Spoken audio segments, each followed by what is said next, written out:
Hello guys, welcome back to the channel Master Stroke. So finally after a long wait, all India Ayurveda यानी Ayush counselling का schedule और notification आ चुका है। अब आप सबको डाउट होगा कि इसकी डेट्स कैसे हैं और प्रोसीजर क्या है और इसकी साइट क्या है। सबसे बड़ा मैटर है इसका साइट कौन सा है। तो let's start the video guys. जैसा कि आप सभी स्क्रीन पर देख सकते हैं, यहाँ हम टाइप करेंगे मिनिस्ट्री ऑफ आयुष, स्क्रीन खुलेगी और ये साइट आ गई। यहाँ हम आयुष ऑप्शन पर क्लिक करेंगे, ये साइट खुल गई। तो साइट पे अब हमें नोटिफिकेशंस वाला बॉक्स ढूंढना है। तो हमने साइट स्क्रॉल की और यहाँ पे हमें नोटिफिकेशंस का कॉर्नर दिखाई दे रहा है। यहाँ पर हमें व्यू ऑल पर क्लिक करेंगे जिससे सारी नोटिफिकेशंस हमें दिख सके।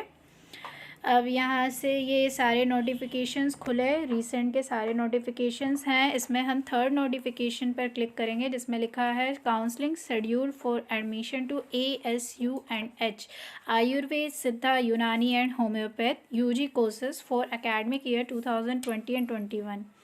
डाउनलोड किया हमने, ये डाउनलोड होके खुल रहा है। इसमें लिखा है शेड्यूल फॉर ऑनलाइन काउंसलिंग। तो schedule for online counselling and allotment process for NEET, ठीक है। तो यहाँ अलॉटमेंट प्रोसेस का पूरा शेड्यूल आ चुका है। इसके लिए आपको नीट क्वालिफाइड होना ज़रूरी है। गवर्नमेंट कॉलेजेस पार्टिसिपेट करेंगे, national institute, deemed central universities and the private institutes, BAMS, BHMS, BUMS for academic year 2020 and 21। तो यहाँ आप जैसे कि देख सकते हैं कि ये दो पार्ट्स में डिवाइडेड है। एक तो सेंट्रल काउंसलिंग जिसमें आपके सारे ऑल इंडिया कोटा के government, deemed, central and national institutes आएंगे, और दूसरा स्टेट काउंसलिंग।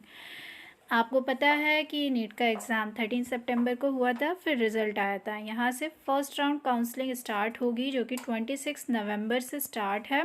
4 दिसंबर तक इसका रजिस्ट्रेशन प्रोसेस होगा। फिर इसकी आपको सीट अलॉटमेंट आएगी जहाँ पर जाके आपको अपने कॉलेज में रिपोर्टिंग करनी होगी। उसके बाद ही सेकेंड राउंड काउंसलिंग स्टार्ट होगी। उसके पैरेलल स्टेट काउंसलिंग चलेगी। 5 to 14 दिसंबर बता रखा है, पर अलग अलग स्टेट्स की अलग अलग डेट्स उनके पर्टिकुलर स्टेट की साइट पर आ जाएगी। इसी के साथ थर्ड मॉप अप राउंड होगा, फिर लास्ट डेट, फिर ज्वाइनिंग आएगी। इस ऑल इंडिया कोटे की जितनी भी सीट बचेगी वो नॉन रिपोर्टिंग या नॉन ज्वाइनिंग ऑल इंडिया कोटे की जितनी सीट रहेगी वो स्टेट को या फिर पर्टिकुलर यूनिवर्सिटी को ट्रांसफ़र कर दी जाएगी। और उसके बाद ऑल इंडिया कोटे की सारी काउंसलिंग 28 फ़रवरी तक ख़त्म हो जाएगी। तो इसी के साथ आपको जो स्टेट की या फाइनल राउंड में काउंसलिंग की जो भी सीट बचेगी वो उसके डीम्ड यूनिवर्सिटी और नेशनल इंस्टीट्यूट में चली जाएगी। जैसे कि लास्ट ईयर NIA में 3 सीट बचने पर उसकी अलग से एक अपनी काउंसलिंग हुई थी। तो यहाँ से हम फिर से एक बार साइट पर जाएंगे और वो जो फर्स्ट नोटिफिकेशन है जिसमें उसके काउंसलिंग के गाइडलाइंस के बारे में लिखा है, हम उसे डाउनलोड करेंगे। तो ये डाउनलोड हो रही है। इसमें आपको गाइडलाइन बताया गया है कि ऑल इंडिया काउंसलिंग में किस तरह से सीट पार्टिसिपेशन है और बाकी नोटिफिकेशंस किस साइट पर आएंगे, और इसके लिए नीट में आपको कितना क्वालिफ़िकेशन चाहिए, और बाकी 12th and other criteria for the qualification and for taking the admission in Ayush counselling.